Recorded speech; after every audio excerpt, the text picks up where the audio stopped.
Hello and welcome back to MTL, Never a Dull Moment, one botched intro courtesy of us. And of course, you are on the best music show on the planet. Well, certainly in South Africa, voted by you on a recent poll we did with about 10 people who were very close friends of ours. But it was all positive. Tonight we have very special guests. One of them is a very good friend of mine. The other person I've just met, but I am secretly a fan of. He doesn't know it yet. And here's a kicker.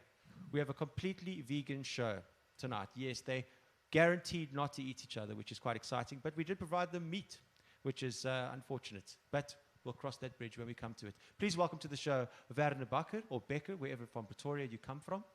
And, of course, Glen Hodge. I know him as Glenda Hodgson because he is a very dear and care friend of mine. How are you, ladies? Perfect. Thank you for having me here. Oh, what a pleasure. Very well, thank you. How are you? Very well. I'm so good, thank you. I must say, but I am a fan. Thank you. And I think there's, it blows my mind that you're not like on like a world tour right now. I know that COVID would obviously disallow that, but you've got something really, really special. When I stumbled across you a while back, but then sort of revisited a few things, obviously preparing for the show, to kind of get to know you a little bit more intimately. And man, oh man, oh man, are the audience in for a massive surprise tonight? Because if you haven't heard this man already, you are going to enjoy. You got a bit of a Damien Rice thing going there. Thank you. Wow, that's my biggest influence. Yeah, so it's just so cool. A little bit of like moments of Jeff Buckley as well. A little bit of Ben Harper in there. Yo. Like all good things, bro. All good things. I'm loving it. Thank you. Apart from the fact that you're sort of a young up-and-coming Lutheran as well, but we'll talk about that in a bit. Yeah.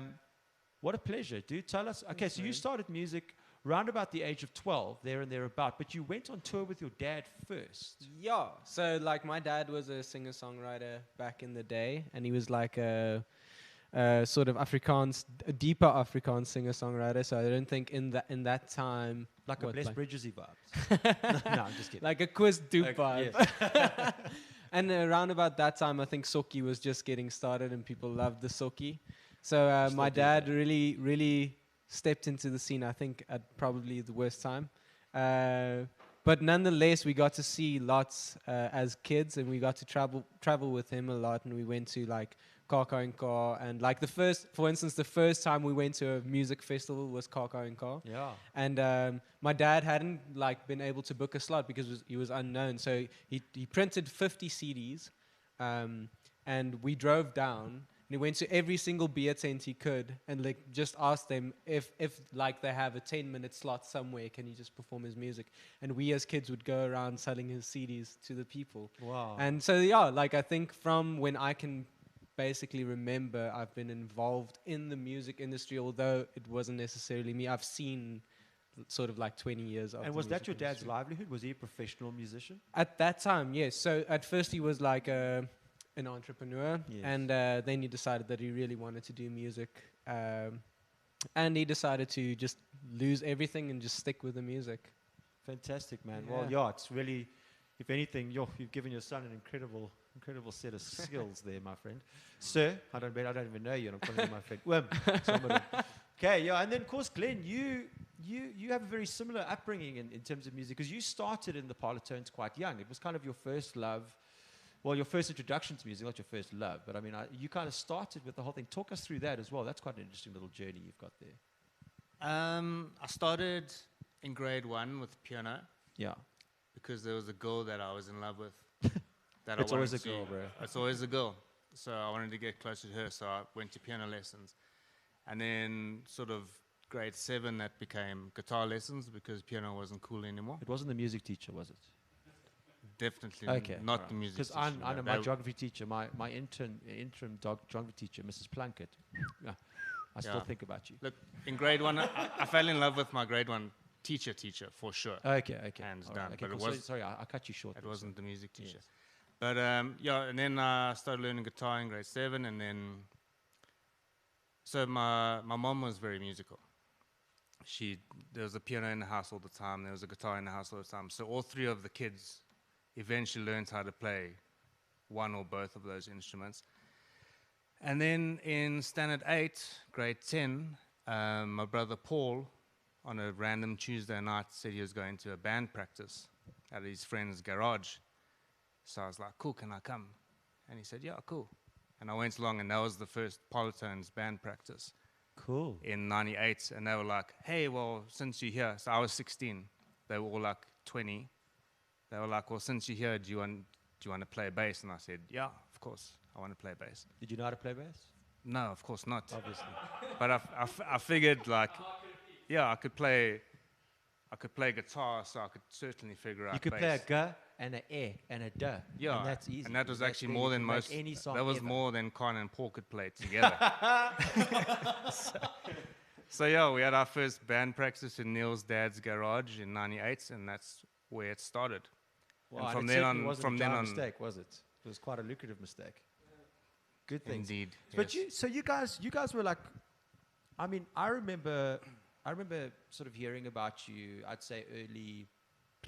Oh, sorry, I wanted to say Yes. as well. In between primary school and Parlotones starting, I was very involved in the church music. Oh, scene. musically. Okay. So Did you play in? Yeah, played in the youth the- groups and the yeah, Sunday okay. schools and the worship teams all that time. See, So many that kind of musicians I know start that. That's way. so interesting, Yeah. like, because I feel like most of the musicians I know, including myself, also at one point or another, like, Totally. played in a church band. Yes, yeah. Yeah. Even And myself. I think Yeah. Same story through And the I- youth bands, learned to play the It seems like instruments. quite a thing. It's quite a rite of passage. I mean, even Alanis Morissette, she started Yeah. that. Katy Perry, Yeah. she started. Yeah. You know, a lot of the big names out there I think started like without that. even knowing it, Yeah, and then she the kissed church was a girl. big Beyonce. role. The church was a big role in getting us to where we are right now. Yeah. Like I learned how to play songs and everything just by ear, mainly through church songs. So Yeah, that was cool. It was a big part of Because our they don't life. hit you up with the sheet music at like. No. No, they're like track they're it. like It's like- it's like the words and then the chords over each word, and you and got to then they figure the tell you rest to out for change the yourself. key because the one singer is like, this isn't Yeah, my key. yeah. And I you've don't got like B flat. That's the best, bro. Yeah, that's the best. And then this the- isn't my key, and you're like, I'm stuck with the one we got, bro. I can't do anything Yeah, about it. and then right the now. band leader comes and says, "Okay, cool. Instead of this and this and this fret, just play like there, there, and there." Yeah. And then you like struggling to remember that. Yeah. You just cover the strings and go. I think that right there is like the most amount of praying you'll do all week. You're just Yeah, exactly. that 2 minutes, you're like, oh, please, Yeah. please don't mess up. But guys, if you want to ask our peeps questions, please do so. We're obviously live, so you can do so on the thread down below. There are a couple of people that have stuck with us right from the beginning, and I think we have to give them a quick shout out. Lee and Michael Hirsch, you guys have been with us, and you always leave a little comment, and I must say, I read them, and I thank you so much. Lee, where's my schlumpfie? Only Lee will know what my schlumpfie is. I want my schlumpfie back. At least I just want a schlumpfie anyway. So if you can find out what a schlumpfie is, please find me a schlumpfie. Okay, so yeah, leave your comments and ask questions, because obviously we want to know what makes these guys tick and what makes them good songwriters. What makes a good songwriter, Werner? Geez, I don't know. Like for me, I focus a lot on like lyricism. And that being said, when I write a song, I sort of start off by creating a like little harmony on the guitar, and like that's sort of where inspiration comes from for me. Although my focus is lyricism, and I think the songwriters that I look up to, like Damien Rice, which you mentioned, are very much creative lyricists.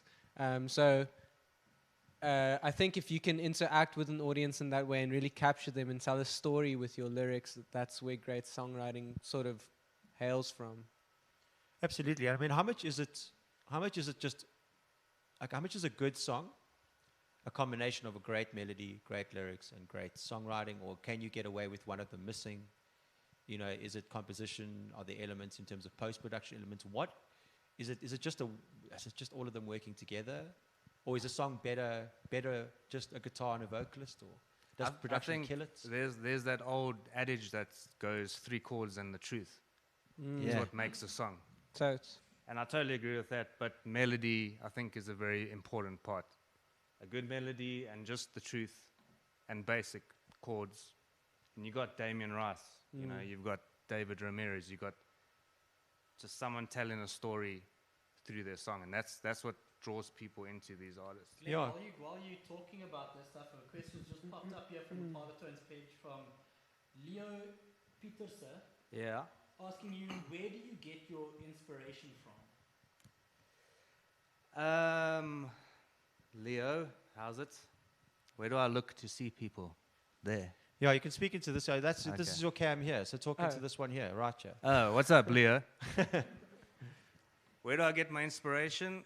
From the 3 W's: whiskey, wine, and women. So it's great. And Wendy Oldfield. No? Not yet. Okay, not yet. Maybe What one. specifically lyrically is what Leo's asking. Yeah, no, in all seriousness, I think just life in general, you know, you go through experiences, and you think this will make a good song or a good story, and you write about it, you know. I think songwriting is like a way to express yourself. And all of my songs, like, I don't try to chase metaphors or abstract things like that. I just say it how it is, and that's it. Yeah, because you've taken a solo, you've kind of broken away from the Parlotones and had a little solo thing. You did Lost and Found, which I love. I think it was very cool. You kind of channeled a bit of country there in a sense, and essentially that's what it is. That's where that saying comes from, you know, 3 chords and the truth, or 4 chords, depending if you want to use a bridge or not, you know.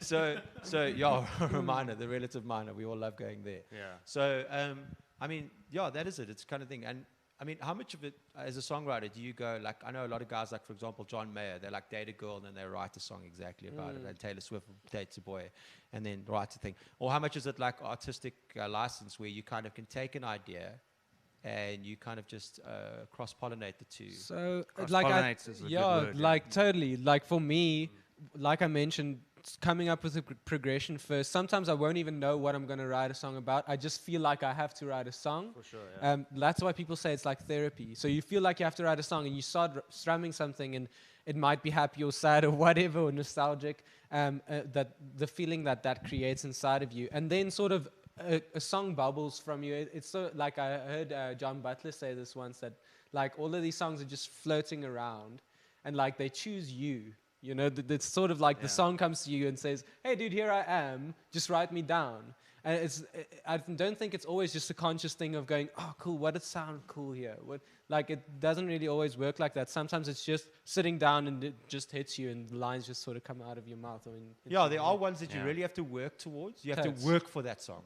You like come out of it and you're sweating and you're like, and then you got ones where you're like, that came out of me, it like fell out of me. And those often are the ones that are the most successful, the ones that took you the least amount of time. But I think it's time for you to sing soon. Am I right? What are you're nodding in the back? so. You've got another question there. Sweet. Yeah, there is one comment. Yeah. One comment I think we'll get into. Then stick around, guys, because Werner is going to play you guys his new single, which is real exciting.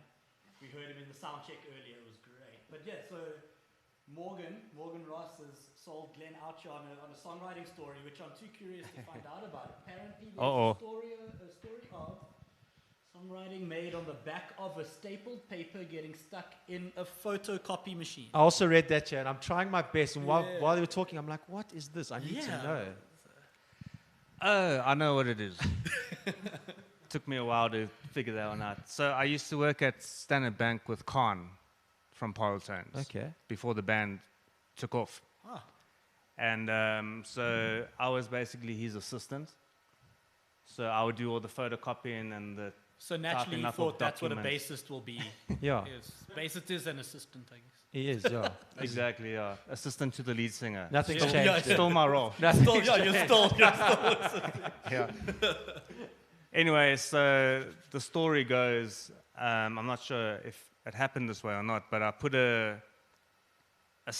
two pieces of paper stapled together into the fax machine. And it's obviously got an error code. It went like, ba ma ma ma ma ma ma ma ma ma ma ma ma ma. And then I was like, that sounds like a good melody.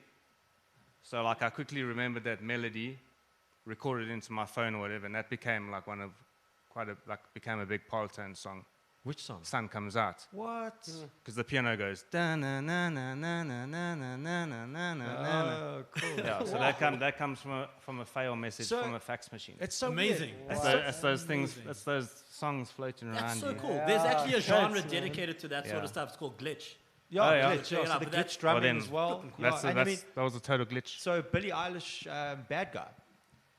There is a percussive element to that song that's in that song that is actually, she recorded herself walking in the streets of Sydney, I think it was. And the traffic lights have like a pedestrian crossing, and it's got like this something weird like that. And she added that to, and they added that into, and that's the bad guy. It's in, that's Mad Guy's hook. So cool. So like, I love so it. I love. That's why we love songwriting, people. That's why we love songwriting, and that is why we're going to go straight to the music now. Werner, we're going to go to an ad, I think, and then if you'll get up quickly and just take your guitar. I don't know which one it is, and I think your one's in the studio. You're waiting in the back there. So if you'll go, and we're going to quickly go to an ad. I just want to thank the Sundowner Pub for giving us our supper and our drinks this evening. If you do want to go and get a pub meal right in your own home, you can do so. Go to the Sundowner Pub webpage. Or alternatively, you can visit them here right off Aries Avenue in Sundowner. They are a great vibe. I'm sure you'll know.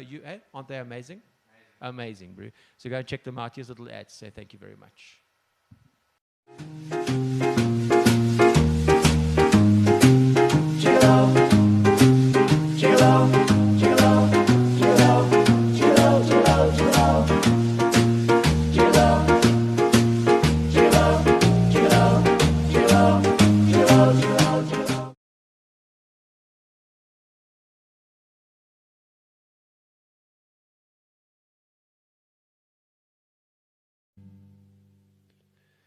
I can be so cool sometimes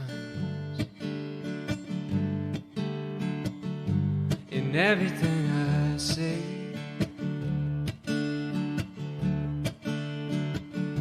In all I tend to do, I hide from my convoluted mind. From the moment that I pick up the brush, the paint is on the floor, the writing on the wall suggests I analyze my own flaws. I don't need another broken heart, I just need to plumb it all. You are to memory.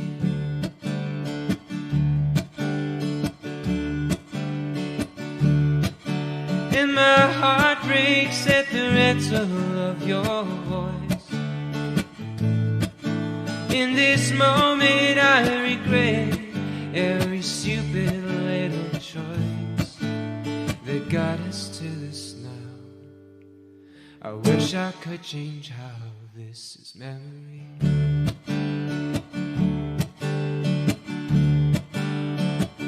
You don't want another critic,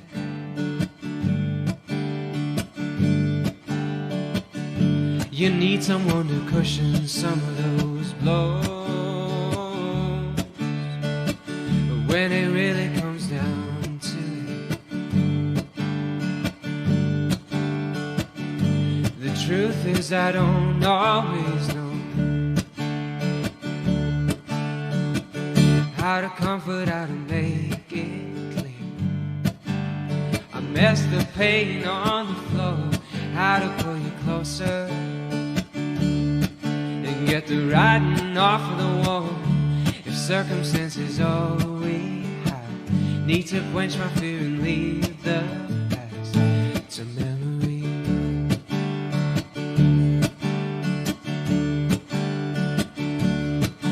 And my heart breaks at the rental of your voice. In this moment I regret every stupid little choice. And my heart breaks at the rental of your voice.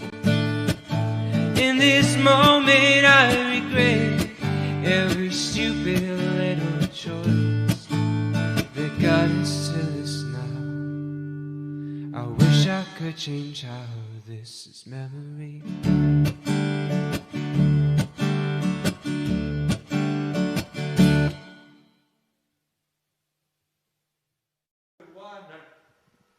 Hey, and welcome back. Thank you so much for having us. Excuse my hand things. I'm trying to communicate over there. Guys, if you liked it, how amazing was that? I saw hearts being chucked. I'm watching it on the screen. High fives, smiles. Thank you so much to Werner. Before we get started, please don't forget to like, subscribe, and hit the bell on the page. It's incredibly important if you want to get notifications where we do go live. And guys, please, please, please, please support the Busker Code. It's not begging. We are just trying to keep our doors open. We're trying to fund the channel.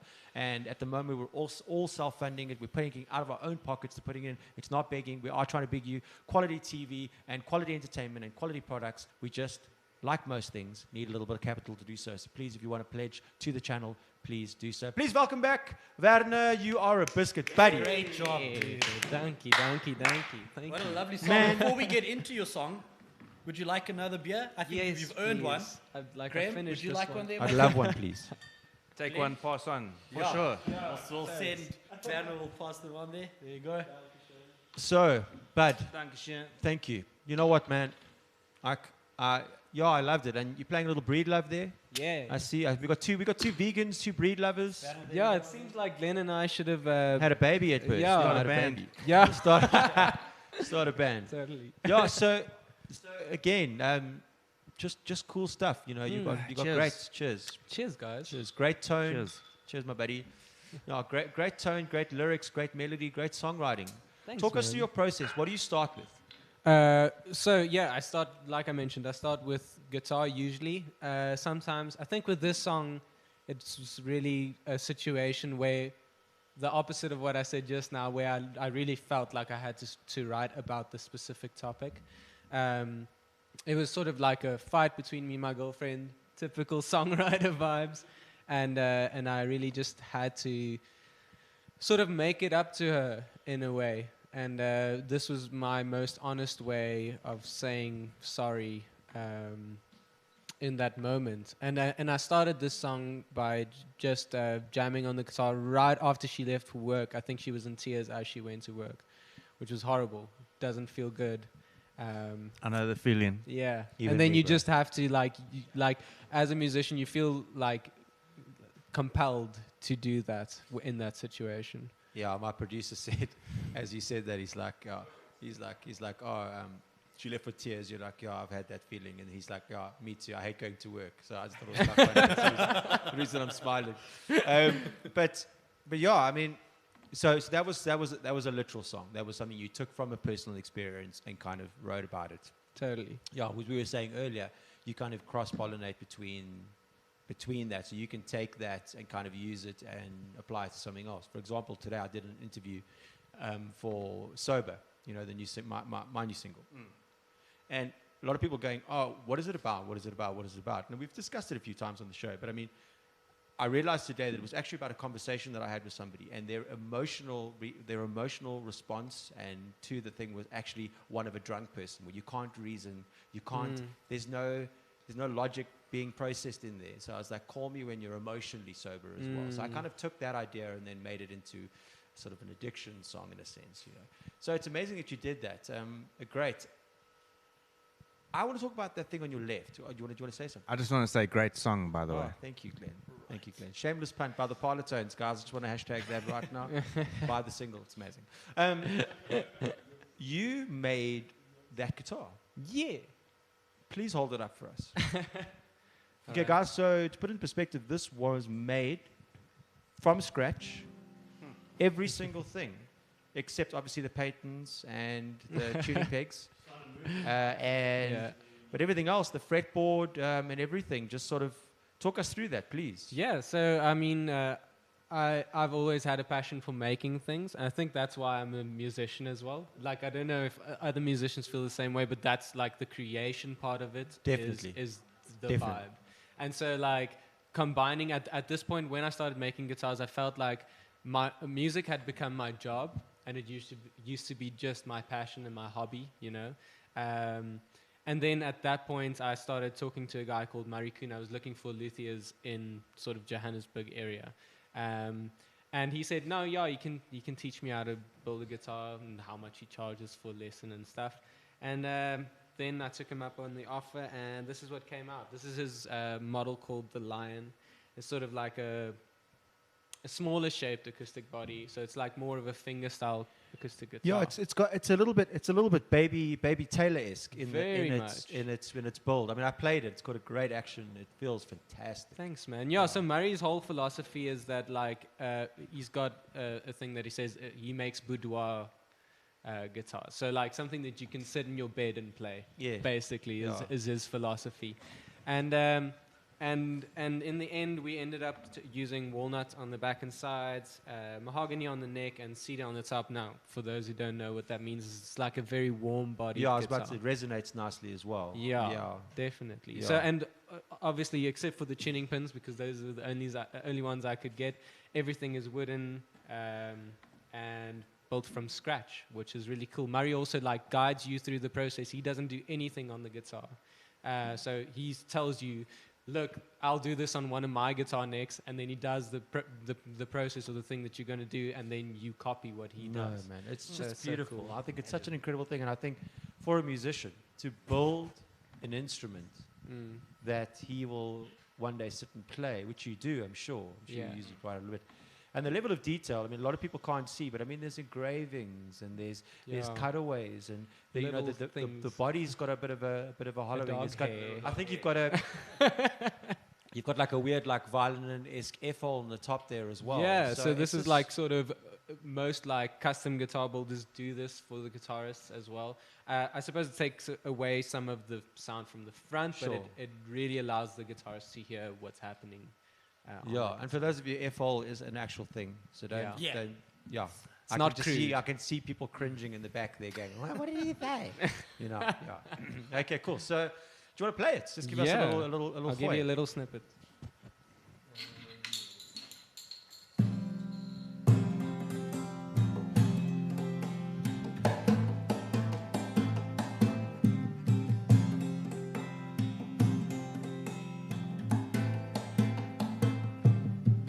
And then when you hold it up.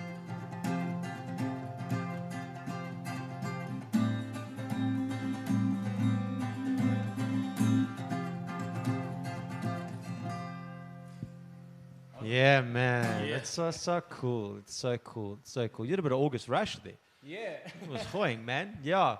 So, Glenn, Yes. have you built a guitar? I have not. Obviously. Actually, no, I lie. I have bought a guitar. You did? Long ago, before I could play a guitar, Yes. and I was a big fan of Chesney Hawkes. Remember Chesney Yeah, Hawkes? of course. I thought one of the coolest guitar I could build would be like a Strat shape with an American flag painted on it. Yeah. So I bought one. Like a Bruce Springsteen-esque type. That's something he would play, I would imagine. Early Bruce Springsteen. Yeah. So my dad was a bit of a carpenter, you know. So our garage was always like fully stocked with Tools wood and wood and and tools and everything. So I just made like a guitar out of wood. And I just cut it into that shape and painted it and made a neck. Obviously didn't have any strings. It was just Yeah. for air guitar rock out purposes. Yeah. I did But something. yeah, I I made did it. something quite similar as well. I did something quite similar as a youngster. I think we all do that. We all have these ambitions of being a rock star. There's a very few things that you all want to be as a kid. You either want to be a rock star, an astronaut, or like a paleontologist. But then you don't know what a paleontologist is. You just want like dinosaurs. You just want to be involved with dinosaurs, or a pirate. I was lucky my grandfather was a paleontologist. Oh, was so- he? Okay, you're lucky, man. I wanted to be a paleontologist, but I thought it was archaeology, so I got too confused. But I still Yeah. do. I mean, it was my first love. I desperately wanted to be that. I think I was like fireman or rock star. Fireman or rock star, yeah. Yeah. And now you can still spray people with water from the stage, so you Exactly. can live both dreams. Yeah. Totes. And sometimes you're actually saving their life by Correct. spraying them with Correct, water. because they're dehydrated in the sun. Yeah. It'll Stay be cocky. hydrated, guys. Fact, true story. Truth. Yeah. So again, if you want to ask any questions, please feel free to do so. Drop us comments, drop us a like. If you haven't liked the page, then, well, I don't know. I can't reiterate it enough. Stop being a doorknob and don't be cuck. Okay. Fantastic. Glenn, you Yes. have many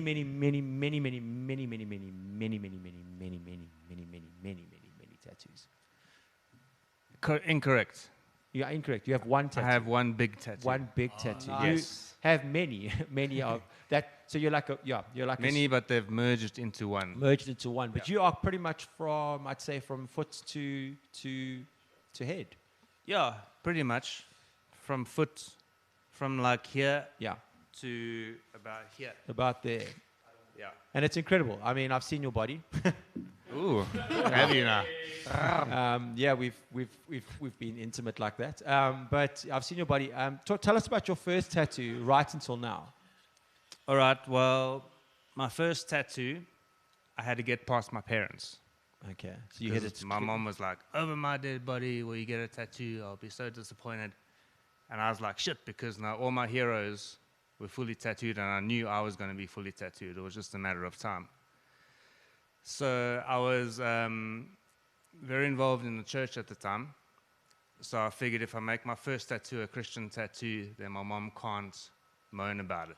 Clever. Yeah. Strategy. So I got my friend to design this sacred heart. You know, like those sacred Jesus hearts with the flames on the top. Oh, yeah. And then they got the scroll with, and then I put the letter in MJMS, which stands for My Jesus, My Savior, which was a big Hillsong song at the time. Yeah. Yeah, and so I got that over here. And it's still there, and it's still like beautiful because it's been in the basically unexposed. In the shade, yeah, Yeah. of your armpit. So that was very meaningful at the time. It wasn't only a trick, like it was a meaningful tattoo. It still is because it was a big part of my life. So I started there, and then when that got past my parents, I moved on to there. I got like a swallow, and then I just went from there and carried on. And what is it about the tattoo that makes that draws you to them? I know a lot of people say that it's quite an addictive thing once you get your first one, but I mean, there's thought that goes into it. I mean, every time that I've seen you post, post your tattoo. We always have somehow managed to have a dialogue the next day, or see each other the next day for whatever reason. We pretty much live next to each other. We're quite close in terms of like our suburb, so we do bump into each other quite a bit. But like, what is it about the tattoo? Like, do you think about it, because I think about my tattoo for myself. I'm like, I've got to look at that thing for at least a year before I'm going to put it on my body. And that's the reason I think I don't have any, because I think and a person stuffs it up, I'd be like, man, what do I do? What is it about it? I think, like I said, I just knew I always wanted to be full of tattoos. Sort of all my heroes from childhood were like punk rock guys, you know, like Travis Barker and Mark Ness from Social Distortion and the Green Day dudes. So for me, it wasn't really about the meaning. It was just like I wanted tattoos. So I've got a lot of tattoos that mean a lot to me, but a lot of them that are just basically art. Yeah. But I found now that I'm running out of space quite quickly, I've sort of saved my last little spaces on my body for things that mean something. Like that little one there was a comrade's wreath, because I ran the comrades. Oh, so I had to put that on my body. Totally. I got like some wings on my feet, yeah. cool. Did But you yeah, do the comrades thing this year? Last year, yes, yeah, the Like virtual virtual one. Yeah, that's what I was looking for. Yeah, the we virtual one. did 21, not the whole thing. Yeah, for sure. Yeah. just that. So you're So like yeah, a it's like- passport. You're like a passport, basically. You've been stamped from all. Yeah, have you I'm got, bas- have you I'm got like- tattoos from all your travels? It's basically, it's not about whether they mean something or not. It's like a scrapbook. You know, every tattoo means something because when you got it, you were, like, you don't just go put anything on my body. You go, Yeah. put this line there. At that time, it meant something. Do you have a preferred That's cool. tattoo artist? I've gone through many. I've been lucky to be sponsored, like pretty much since I started getting tattoos, I've been sponsored. Well, give them some love in case anybody wants Yeah? to get a tattoo. Right Daddy's got now, wicked tattoos, so they're pretty good. The guy who's basically finishing my legs and finishing the rest of my tattoos is Jade from Jaded Ink. Jade from Jaded Ink. Jade. Yeah, He's amazing, bro. he is a beaut. He's amazing. He's a beauty. He's amazing. He's yeah, awesome. he's Awesome guy, awesome tattooist. So yeah, I've got my next session booked with him in I think 2 weeks. So he's busy tattooing my inner thighs, which is a very pleasant. We should live experience. stream that. Should we live stream that? Should we? Yeah. I think we should live stream that. What do you think, guys? Yeah. Hit us in the Yeah. comment box if you think we should live stream Glen getting a tattoo quite personally right next to his gentleman sausage. hit us Yes. a If like you want to button. see that, throw us a like. Throw us a like right now. Let's do If it. you'd like to see that. We'll sell tickets to that. $50 a ticket gets you a shot at his winky. What a bargain. What a bargain. What a bargain. And it's a mighty sausage because I've also seen that. It's a beautiful thing. I think, sorry, kids. Yeah, I apologize. If there's anyone there at home whose kids know too much now, well, shouldn't be watching the internet. Okay.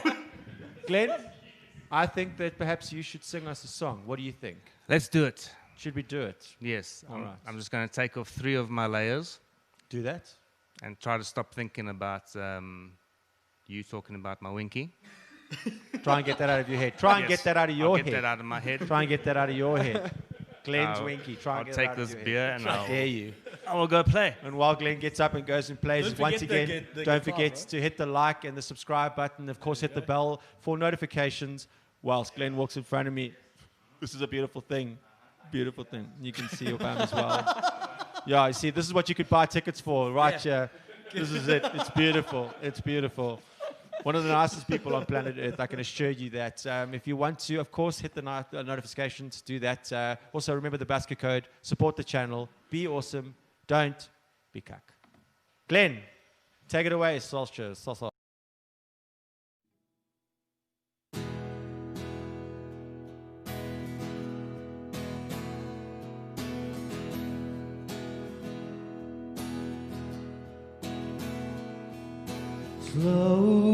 Slow down. I just got on the road now. Don't know where I belong. I'm terrified to roam too far away from home. How can I describe this lonely feeling? Tell you what I believe in. You just hang up the phone. So meet me on the road now. Walk my shoes and see how this life can raise you so damn high, but it can bring you down. It always brings me down. More time. I need a little more time to figure out if this life can give me what I need. 'Cause I'll be bored in that plane to get me onto that train. Tomorrow I'm in your town, girl, and it all just feels the same. So meet me on the road now. Walk my shoes and see how this life can raise you so damn high, but it can bring you down. So meet me where the sun sets. You never really get there. We're just a band of cowboys, girl. We headed into town. We hit the bar and go off to another show. Yeah.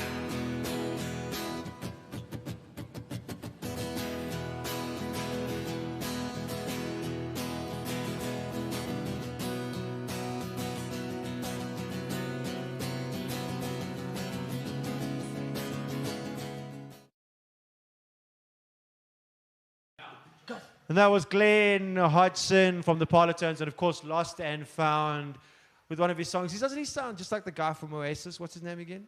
Liam Gallagher? Totally. Yeah, he's got a bit of Liam Gallagher in him. Come back, put your shirt on. Yeah. Put your shirt on. There you go.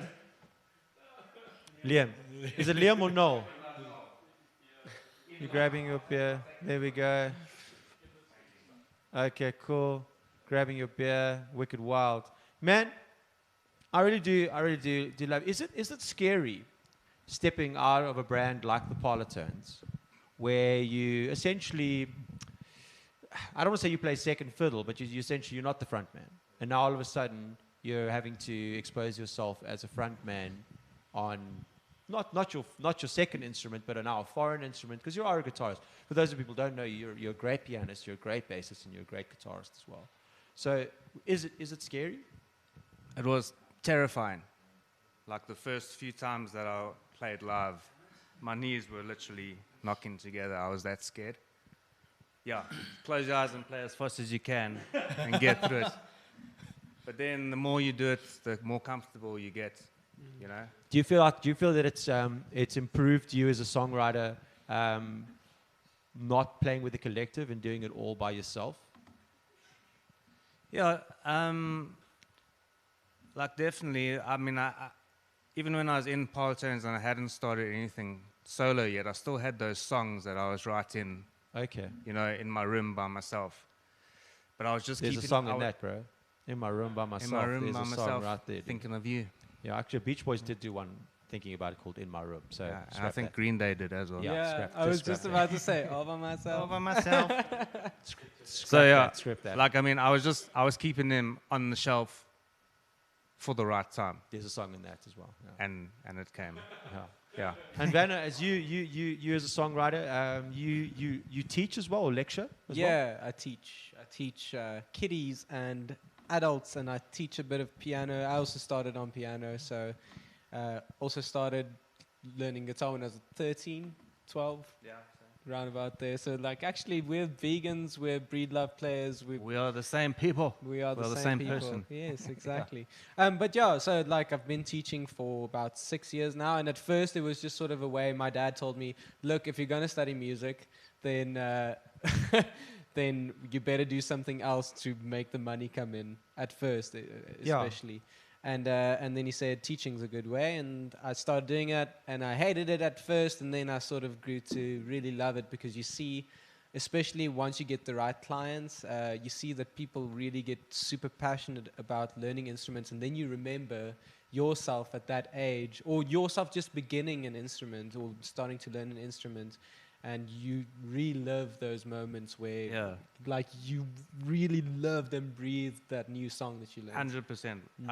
I give guitar lessons as well, and like Totally. you see that in the student Yeah. when their eyes suddenly light up because they can play that chord sequence and they're so happy. Yeah, and it then was you like remember what it was months like. of practice, and then all of a sudden it just happens, Yeah. and you're like, Like, oh, They finally crack the bar chord and they're so cool. They're so happy. Yeah. And then they write their own song using those things. And you're Yeah. just like, oh, yes! that's the most amazing feeling. Then they walk in all like shy and they're like, I wrote my own. Can we play it today? Can I show you? And you're like, yes, the whole lesson, my child. The whole lesson. The whole lesson. Let's check your song. Yeah. So I mean, like, but you know, what are the sort of recurring mistakes? Because you guys all through Kyle teaches as well. Yeah. So I mean, you and not all teachers, not all musicians can be teachers, and not all teachers were created equally. So how hard is it to impart your wisdom onto a youngster? I mean, like, because there is, like you say, there's a passion there, there is something, but there's also, you either got it or you don't. You know, there's nothing worse than trying to teach somebody rhythm, for example. That's an inherent thing. That's very rarely a learned skill. It's something. It's feel, tone. That's something you learn over time. Technique is certainly something that you learn over time. So, like, what is it to Kyle? I'll talk to you. I mean, as a teacher, so you see somebody from grade 1 in terms of music to maybe, you know, he's about to hit, you know, grade 7, grade 8. Yeah. You know, so, what are the common things? I mean, children like grade 1 all the way through they're very good at learning. That's when we learn the most in our lives. So much info. So the challenge isn't a learning capacity, but it's to make sure that they're not just doing something because you told them or the parent told them they have to be there. If they want to explore the instrument themselves, They will. that's when the magic is going to happen. Yeah, absolutely. Then they'll put in the extra effort and they'll listen to music. So as a teacher, you've got to facilitate that passion. You've got to grow that passion and show an interest in their interests as well. You can't I think just show them a song that they're not going to care about. I think that's incredibly important. If you're a young musician and you're sitting there, even if you're an old musician or you're an old person wanting to learn a new instrument, Totally. we call it playing for a reason, and that's where you learn. You play, you make mistakes. It's in those mistakes, in Yeah. the playing, in the background. That's where you kind of get. I mean, you cover songs. That's where you learn the chords to write your own songs. Totally. Yeah, Ex- and that's Exactly. where you learn the rhythm thing as well. That's where you learn the rhythm A thing. teacher is going to struggle to teach you rhythm, and Yeah. we do our best. But from listening to music and trying it yourself, that's where all of that comes together. And then a teacher can facilitate that, can correct certain things and give advice. But without that step of there's a passion, I want to listen to music, I want to try do that thing, I like this artist. Without that, it's And not they're gonna those come they're together. those moments as well. Those moments where you still get now, right? I'm sure you still do. Totally. Where you realize like, oh my gosh, I didn't get that. I got it, but I didn't get it in the context. And I'm like, oh, I can suddenly do something now and I can articulate it now on purpose without Yeah. it becoming an accident and go, oh, that was a fun accident I made. Do you Yeah. still Yes. get that? Totally, all the time, especially like you said from learning covers, or you said from learning covers, like and like drawing from other people's music, where you learn a certain rhythm in a song, and while writing a song, it just sort of pops up. And at that time when you were learning it, it was like sort of impossible for you to Yeah. do. But as soon as you put it into your own context or into like the context of the song that you are writing, then it just sort of happens. And There's nothing better than Yeah. applying something new. Like to the a first song. time you hear syncopation and you try it in Yeah, when you- I heard Georgie Porgy by Toto and I was like, oh, that rhythm, I gotta learn it. And I put the middle, yeah, everything off that Yeah, beat man, and yeah, you're like, man, absolutely. You guys kind of learnt.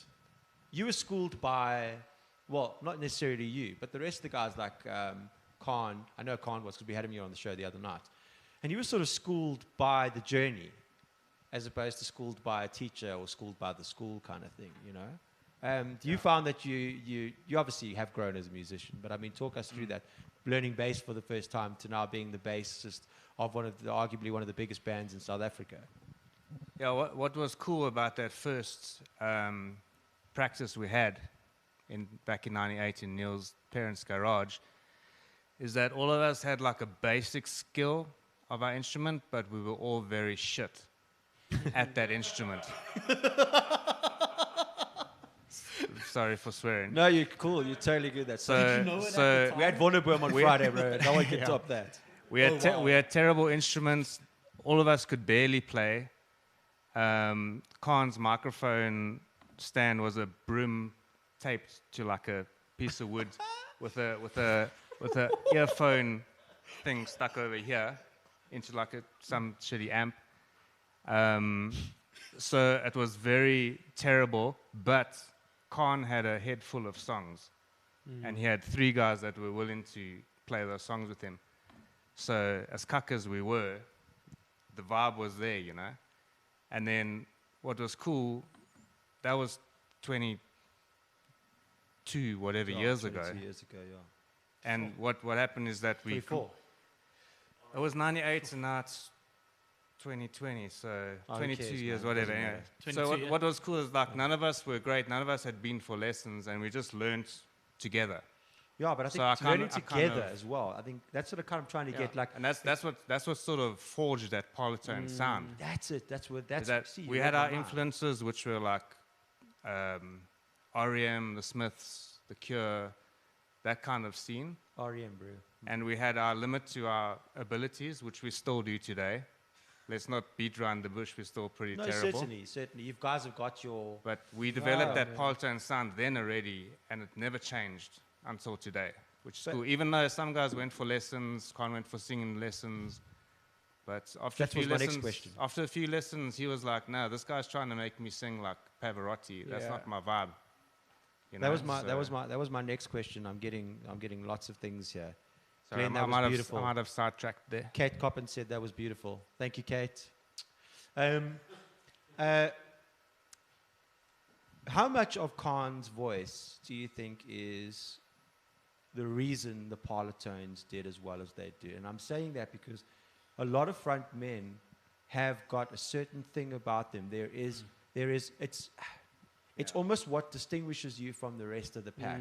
For sure. And it's that kind of like his voice. I'm trying to say it in a way that people will kind of get it. It's like it's not traditionally beautiful, but all of its flaws, therein lies the beauty. Because I do think it's one of my favorite voices if I listen to it. It is a cool voice. It is.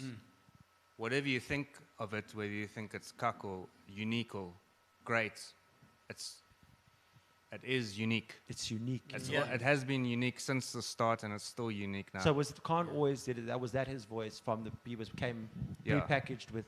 Yeah, it was stem. never put on. It was just that was the voice, and I think that was a major part of setting Parlotones apart from. Sure. You know, Yes, it's like it's an very art. identifiable. If anyone says art from Just Ginger, you can think of Art's voice. You know, Ross from Prime. Michael Stapp, Yeah. Ross from Prime Circle. Yeah. I And mean, in person, it does sound exactly the same. Completely. Just out of experience of having him here. Yeah, a we couple had weeks ago, that dialogue with Ross. absolutely the same in person without a microphone as you hear it on the album. Yeah, it's definitely a thing. Because I mean, how many young artists out there?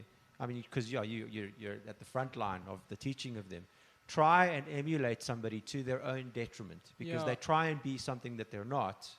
And to that like point as well, when I was studying music, the same thing happened, and that's part of the reason why I didn't finish my degree in music, because the lecturers wanted us to sound The same. like the artists that we were performing. So if we were, like I studied at Copa, like sort of like, and not to bash any names or anything, but like the thing is that for me to have an artist grow is to have them discover what they have that is different from everyone else. For sure, yeah. And there we were sort of taught to try and sound like someone else. And I suppose to an extent so that we could discover ourselves. But I think you kind of tend to get lost in all of the people that you try to copy, and then you like confused about who you want to be. And like when we were starting out in South Africa, we were surrounded by bands who were trying to be American, like heavy bands, you know.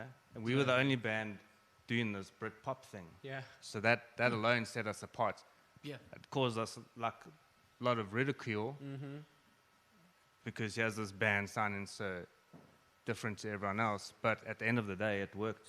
Yeah. And it wasn't like we did it on purpose. It was just what it's it was. just who you are. But that is the thing. Can you imagine somebody had gone and Khan had stuck with a vocal coach like that, who had effectively would have broken that thing, that very precious thing that makes the Parlotones the Parlotones. Not saying that the Parlotones isn't the Parlotones without the other four members. You each have a different approach. I don't care who you are. I can put you in front of the same guitar and you'll make that guitar do different things, each and every person that touches those strings, because that individual resonates differently with that instrument and has a different approach to the thing. Yeah. But Khan certainly is an element in which that makes the Parlotones stand out, and which made the Parlotones stand out. So I think it's which brings us back to, I think again, is that having influences versus emulating and trying to carbon copy somebody is to your own detriment. You can have those influences, sure, you can try and cover people's songs. Sure, you can allow those to influence your life, but don't become a carbon copy of said individual. Yeah. Like the amount of people trying to be Freddie Mercury out there, I'm like, yo. And like it's a constant struggle, I would say, from my perspective, where like, so you mentioned earlier that I do sound like Damien Rice, and that's great for me to hear. When I listen to myself, obviously everyone hates listening to themselves, but like when I listen to myself, I feel like, I don't sound enough like my heroes. You know, like I don't sound like them enough. Yes. But actually, in essence, that's a good thing. Sure. Because you're drawing little bits from every musician that you listen to. I mean, like one of our lecturers at Copa, and this is the other side of it now, he used to say, great musicians are musicians who steal. And what Sting he meant, said that as well. Sting said that as well. you probably copied Sting, yeah. So, like, you stealing little bits from everyone that you listen to. Correct. And eventually you create and craft your own little sound that is yours. Because I think we have to end quite soon, but I think one we could say that, you know, all art has been created, but we just have to reinterpret those creations and recreate. Therein lies the new creation. Indeed. I think, you know what I mean? All music has been explored in a sense, but how we package it and how we receive it, I think, are Yeah, still I mean, really music good. at the end of the day isn't what you create, because it's all those ideas came from somewhere. What's unique is how you put them together. It's Yeah. your organization of things. Yeah, It makes it exactly. unique to you. And when I listen to your music, dude, I don't think of anyone else, but that's your style, that's Correct. your Thank you. songwriting, and in Correct. particular, I like what you do there.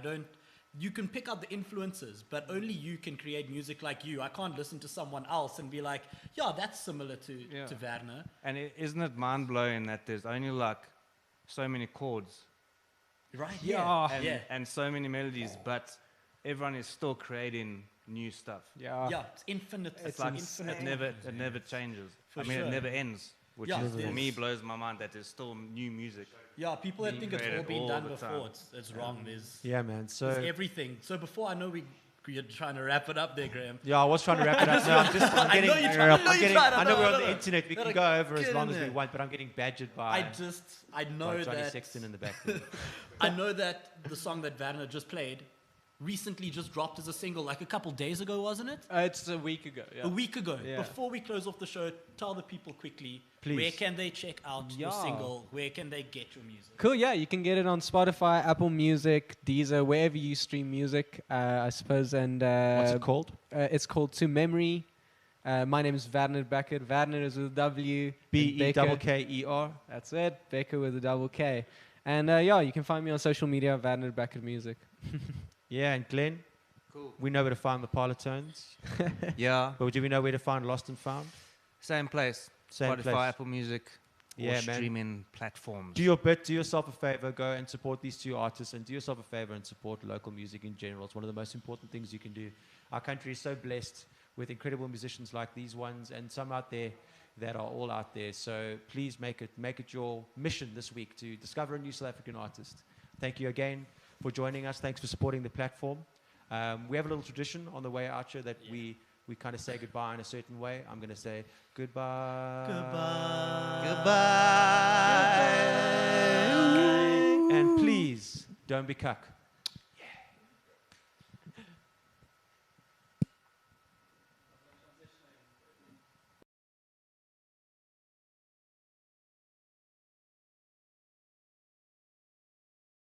Well, and please don't be cuck.